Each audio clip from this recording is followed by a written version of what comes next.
up, guys? It's your girl, J to J, in the cut, and I hope you're having a wonderful Wednesday. So today I'm going to be answering some more of your Texas State questions. I wanted it the hard way. No, it ain't been easy. Fighting so hard for your love. So I know it's been a while, but you guys, I was celebrating my birthday, and I know it's been 2 weeks, but I had a regular party, and then I had a 90s themed birthday party. Let me show y'all my pictures I got. Hold up. This is the first picture, and then this is the second picture. So I had a regular party on the 20th, and on my actual birthday on the 24th, I had my 90s themed party. So it was really cool, and I had a really, really good time. Also, you guys, so a long time ago, my first ever YouTube channel was a singing channel. If you didn't already know, I'm a singer. Here's a snippet. I just wanna see how. 'Cause her name is Jayla. Oh yeah.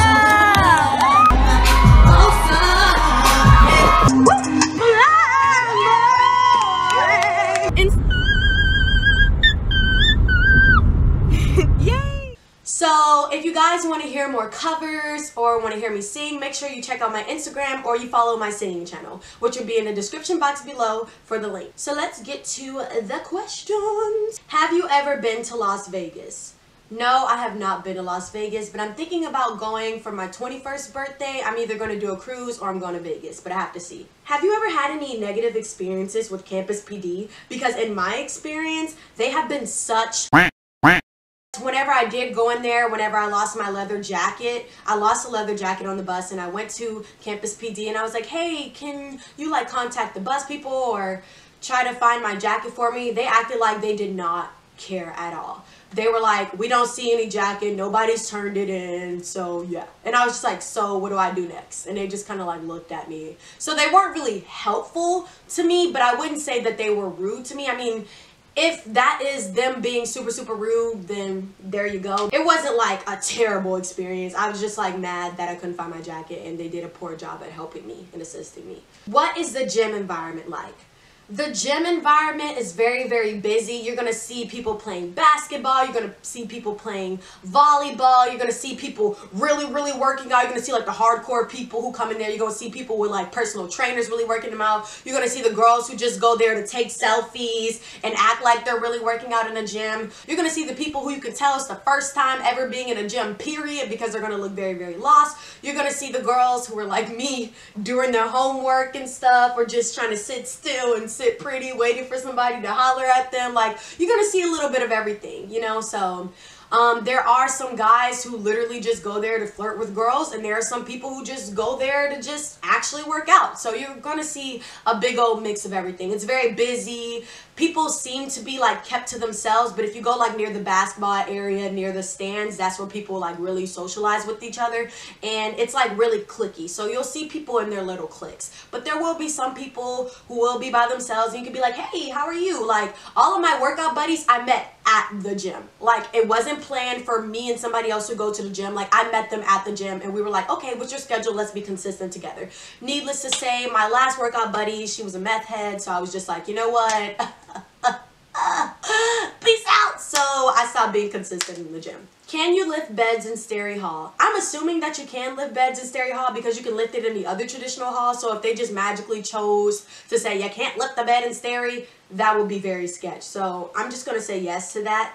Is there a shuttle that takes you to San Marcos Premium Outlets or Walmart? I don't know about there being a shuttle to Walmart, but I know there was a shuttle that did go to a mall on Saturdays occasionally. So you would have to check that schedule out. I don't know how to find the schedule to that. You're going to have to do some research.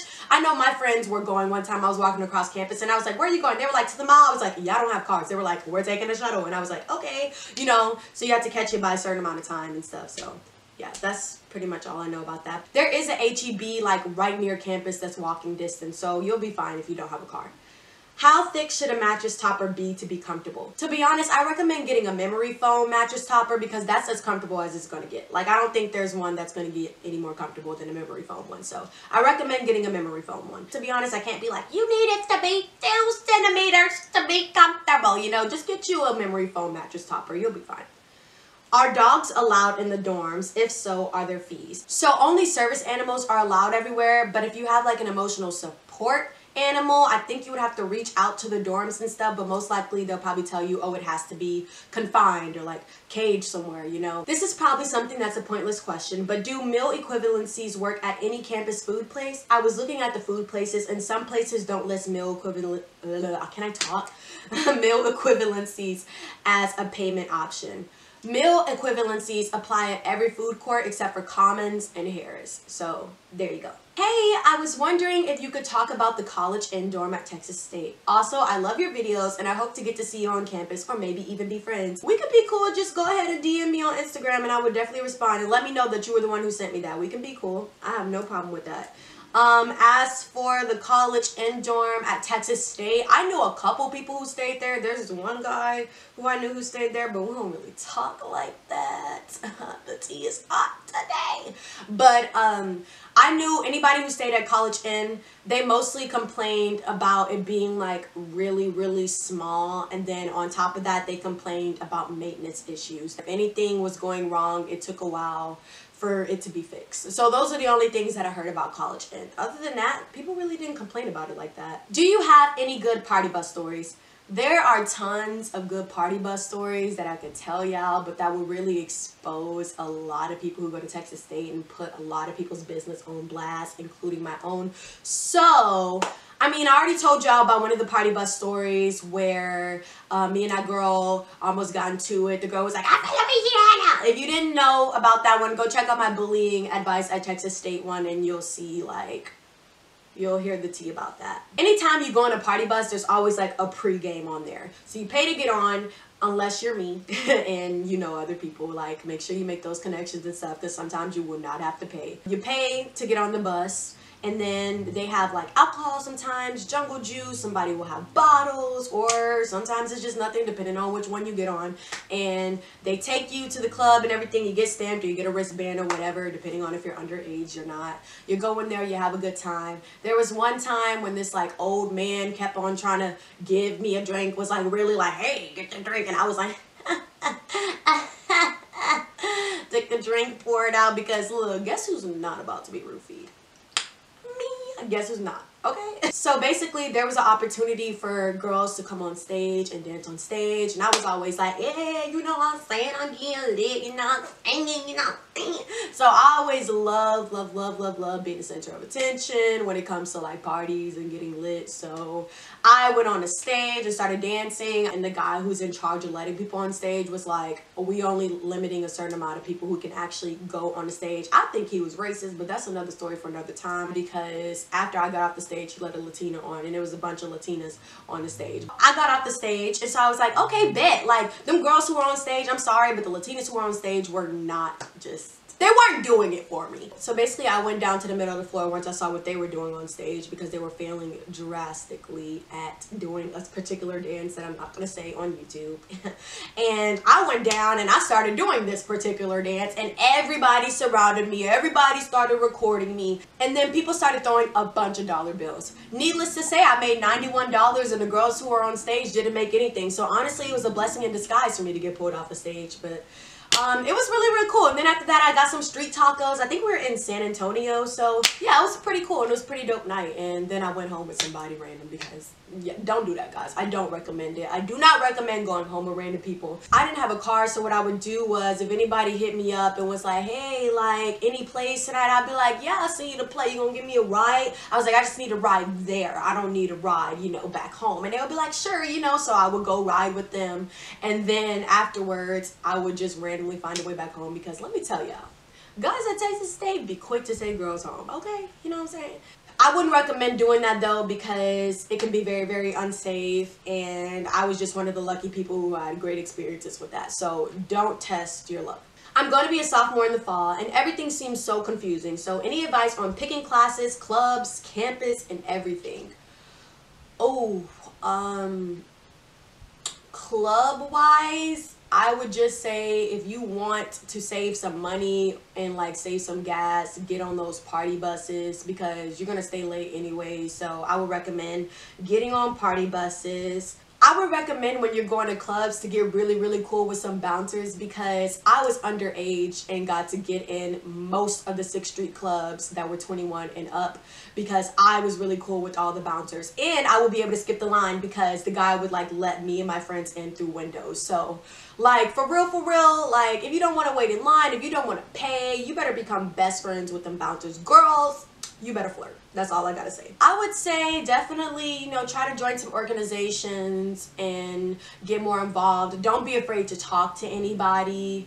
Put yourself out there, to be honest. Make connections. You never know who you're gonna meet and who you're gonna need in the future. That girl sitting next to you in class who you may think be weird may end up being your boss one day, or may end up being somebody who you run into later on and be like, can I please get a letter of recommendation for this job? And they're like, yes, I loved you in class. You were so sweet. So really network and make those connections, because you never know when you're going to need somebody. When it comes to picking classes, your advisors tell you, oh, within these 4 years, this is how you'll be able to graduate in exactly 4 years if you take these classes. Well, some of those classes just get taken up, especially if you're a theater major.